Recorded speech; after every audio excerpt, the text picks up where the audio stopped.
Episode 4, যেখানে আমরা দেখব ঘরে যা আছে তাই দিয়ে রান্না। চলো আজ বানাবো পাবদা মাছের দুর্দান্ত একটা রেসিপি। প্রথমেই কড়াইতে তেল গরম করে মাছটা ভেজে নিয়েছি, সেই তেলের ভেতরেই আমি কালো জিরে ফোড়ন দিয়ে দিয়েছি। আর এখানে কিন্তু পোস্ত আর সর্ষে একসাথে বেটে আমি সেটাকে একটু কষিয়ে নেব। তারপর কিন্তু আমি একটু জলও অ্যাড করে দেবো এবং তারপরে পরিমাণ মতো লবণ হলুদও দিয়ে দেবো। এরপর আমি একটু ভালো করে নাড়াচাড়া করে নেব। তারপরে কিন্তু মিশিয়ে দিতে হবে দই। এটা কি রেসিপি হতে চলেছে বলো তো? দই পোস্ত পাবদা।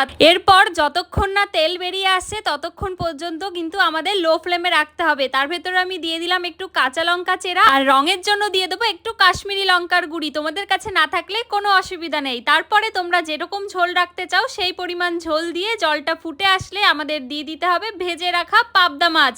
তারপর আর কিছুই না, 1 থেকে 2 মিনিট তোমাদের ভালো করে ফুটিয়ে নিতে হবে। নামানোর আগে একটু সর্ষের তেল, আর আমার কাছে ঘরে ছিল একটু ধনেপাতা, তাই আমি ধনেপাতাও অ্যাড করে দিয়েছি। দেখেছো কেমন টেস্টি হয়েছে?